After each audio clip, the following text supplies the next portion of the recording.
नमस्कार, राम राम। शेखर की बात लाइव में आप सबका स्वागत है। उम्मीद करता हूँ आप सब बेहतर होंगे। दोस्तों, आज की डिबेट जो है इतनी मजेदार है और इसमें ऐसे ऐसे विषयों पर चर्चा हुई जो हमें आप सबको सुनना चाहिए।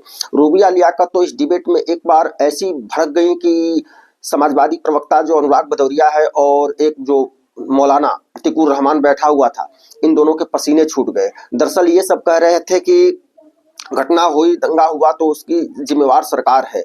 रूबिया लियाकत ने कहा कि अगर किसी दंगा और घटना पर सरकार को चुल्लू भर पानी में डूब मरना चाहिए तो मैं मुजफ्फरपुर दंगों के लिए समाजवादी पार्टी और अखिलेश यादव के पूरे खानदान को एक गिलास पानी दूं क्या, जिसमें डूब कर मर जाए।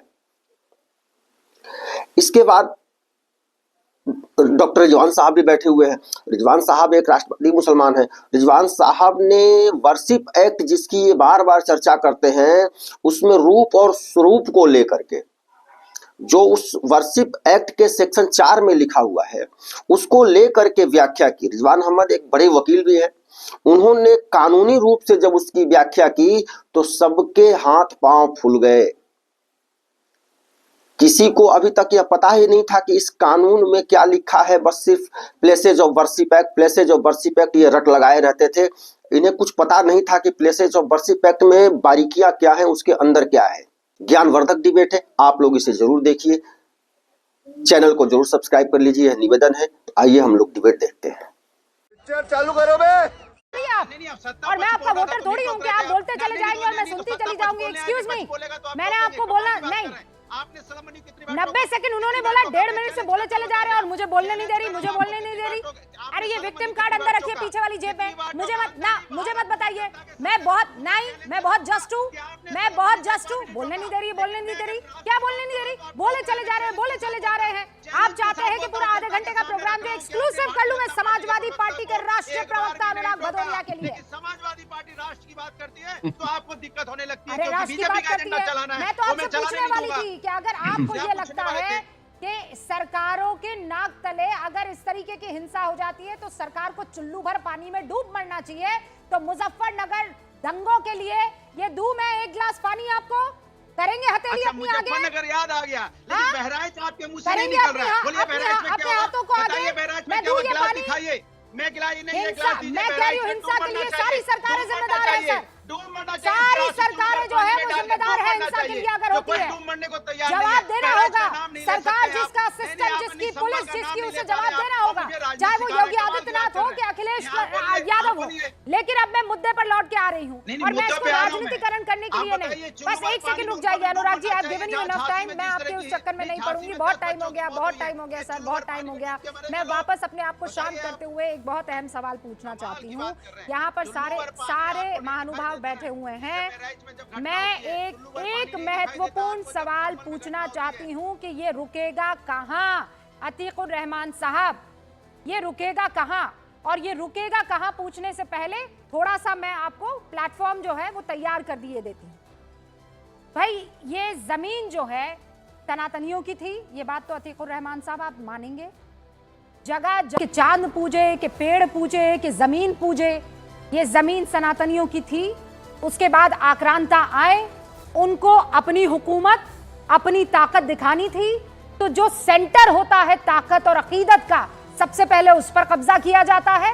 यानी कि उनकी अकीदत, उनकी आस्था का केंद्र मंदिर, बड़े बड़े मंदिरों पर इन आक्रांताओं ने कब्जा किया। कईयों ने उसे तोड़कर वहां मस्जिद या फिर ईदगाह तब्दील कर दिए। अब आज की तारीख में हिंदू चाहता है कि पता लगे कि वहां पर था क्या। अब जवाब दीजिए, ये कहां रुकेगा? जी रूबिका जी, तो पता लगा लिया, हमने पता लगा लिया। और जैसा आपने कहा कि आक्रांताओं ने, और ये हम जनरल बात कर रहे हैं, संभल या अजमेर शरीफ की बात नहीं कर रहे हैं, जनरल बात कर रहे हैं हम। यस, तो पता लगा लिया कि यहाँ पर आक्रांताओं ने एक मंदिर को तोड़कर मस्जिद बनाई थी। अब क्या? अब आता है 1991 प्लेसेस ऑफ वर्शिप एक्ट, जो कहता है कि जिस दिन हमको आजादी मिली, भारत आजाद हुआ, उसके बाद में जो धर्म स्थल जैसा रहेगा वैसा ही होगा। इसके अंदर कोई तब्दीली नहीं आ सकती। ये हमारा पार्लियामेंट्री एक्ट, जो पार्लियामेंट ने पूरी की पूरी पार्लियामेंट की संपत्ति से उसको पारित किया। ये रुक गया ना। अब इसके अंदर भौजाल लाकर, उछाल लाकर, लोगों के अंदर भावनाओं को आहत करके, हिंदू और मुसलमान दोनों की भावनाएं एक ही हैं। जहां तक के धर्म का सवाल है, धर्म स्थलों का सवाल है, मंदिर मस्जिद का सवाल है, सबकी भावनाएं एक जैसी आज होती है। रूपिका जी, ऐसा नहीं है कि मुसलमानों की भावनाएं कुछ बड़ी हैं और हिंदू भाइयों की भावनाएं कुछ छोटी हैं। इसी के तहत नरसिम्हा राव जी ने उस वक्त के पार्लियामेंट को कॉन्फिडेंस में लेके ये पारित किया। ठीक है सर। अब ये रुक गया था ना। हाँ। ये रुक गया था। ओके। अब इसके अंदर उबाल लाने की कोशिश क्यों हो रही है? ओके। ये बड़ा सवाल है। नहीं, अब एक सेकंड, दो फैक्ट्स मैं ठीक कर दूं। एक तो ये जो वर्शिप एक्ट है 1991 का, उसमें कहीं एक ऐसी लाइन आप मुझे बता दीजिए, ऐसा कोई पैराग्राफ बता दीजिए जहां पर उसकी वास्तु स्थिति क्या है ये पहचानने से या ये जानने से उसमें किसी ने इनकार किया हो। वो जो जगह है जिस हालत में अभी है वैसी रहेगी, मैं समझ सकती हूँ। ए और संभल वाले केस में sir, I have found it again, मतलब मैंने चेक किया है, संभल वाले केस में एएसआई के अंडर है वो जगह, तो ना वो मंदिर ना वो मस्जिद, आप समझ गए, और उस पर वो वर्शिप एक्ट लागू ही नहीं होता है। अब उसकी डिटेल में डाइव इन हम बाद में कर सकते हैं, लेकिन आप कह रहे हैं कि 1991 ने इसको फुल स्टॉप लगा दिया था। अब वकील साहब आएंगे, रिजवान अहमद साहब, कहां रुकेगा? शुक्रिया। कैसे रुकेगा? शुक्रिया। जय हिंद, वंदे मातरम। हाँ, कहां रुकेगा अभी बता देता हूं कहां रुकेगा। और अतिकुल रहमान भाई ने जो प्लेसेस ऑफ वर्शिप एक्ट की बात करी, गारंटी देता हूं रूबिका जी, आपके प्रोग्राम से आज जो गूंज उठेगी वो एक्ट ऑफ 1991 क्या है इसकी दिशा धारा पूरे देश में बदल देगी। दो शब्द पकड़ के चलिए, एक रूप, एक स्वरूप। अब मैं जानबूझ के ये टोपी लाया हूं। अब जब मैं ये टोपी लगाता हूं तो मैं रूप से, दाढ़ी भी है, मैं बिल्कुल मुसलमान लग रहा हूं आपको, कोई देखिए बता देगा मुसलमान है। अब मैं ये टोपी हटा देता हूं, अब मैं ये पहले तो ये टीका लगाता हूं और उसके बाद मैं ये भगवा वस्त्र धारण कर लेता हूं। अब मेरा रूप क्या हो गया? मेरा रूप हो गया ब्राह्मण का रूप, बनारस का ब्राह्मण। कहने का मतलब यह है कि रूप बदले जा सकते हैं, स्वरूप नहीं बदला जा सकता। अब यह स्वरूप शब्द कहां से आया? प्लेसेस ऑफ वर्शिप एक्ट अपनी टीम से कहिए कि सेक्शन 4 फ्लैश करे, यह बड़ा इंपॉर्टेंट है इस देश के लिए। सेक्शन 4 इंग्लिश और हिंदी में फ्लैश करवाइए। सेक्शन 4 लिखता है हिंदी में, उपासना स्थल का धार्मिक स्वरूप जैसा है वैसा ही रहेगा 1947 के बाद। और इंग्लिश में सेक्शन 4 लिखता है the character of the place, रूप जैसा है वैसा ही रहेगा। ना ना, स्वरूप स्वरूप स्वरूप स्वरूप, ओके, हाँ, स्वरूप स्वरूप। और इंग्लिश में लिखा हुआ है the character of the place. यहां पर कानून लिखने वाले ने आइडेंटिफिकेशन नहीं यूज किया और उन्होंने रूप शब्द का इस्तेमाल नहीं किया। अब जैसा मैंने बताया कि रूप तो मैंने अपना इतनी देर में बदल लिया, लीजिए मैं ब्राह्मण बन गया, और अगर मैं इसको हटा दूं और 2 मिनट के लिए तिलक साफ कर दूं तो मैं भैया सैयद रिजवान अहमद सैयद बन गया।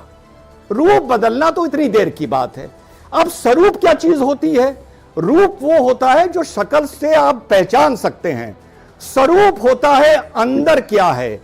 श्री राम रूप से एक मनुष्य थे, लेकिन स्वरूप से एक अवतार थे। मोहम्मद सल्लल्लाहु अलैहि वसल्लम रूप से एक इंसान थे, लेकिन स्वरूप से एक पैगंबर थे। जीसस क्राइस्ट रूप से एक इंसान थे, लेकिन स्वरूप से द सन ऑफ गॉड थे। ये अपनी अपनी मानता है। आप ये कह रहे हैं तो प्लेस, हाँ, सैयद रिजवान अहमद, आप ये कह रहे हैं हाँ, कि 91 में लिखा था कि स्वरूप जी जो असल में उसका रूप है। आप तो पूरा खेल ही बदल यस, इस लिहाज से तो यस यस। एक सेकंड रूबिका, एक सेकंड। और अगर कोई ऐसी मस्जिद है जिसको तोड़ के मंदिर बनाया गया है और कोई ऐसी मस्जिद है जो मंदिर तोड़ के बनाई गई है और उसमें उसके अवशेष मिलते हैं, तो रूप उसका मस्जिद का हो सकता है, लेकिन स्वरूप उसका मंदिर ही का कहलाएगा। ओके। तो ये जो एक्ट है ये कह रहा है कि तुम रूप पे ना जाओ, तुम स्वरूप पे जाओ, सर्वे कर लो। अगर पता चल जाए जो स्वरूप था वो मंदिर का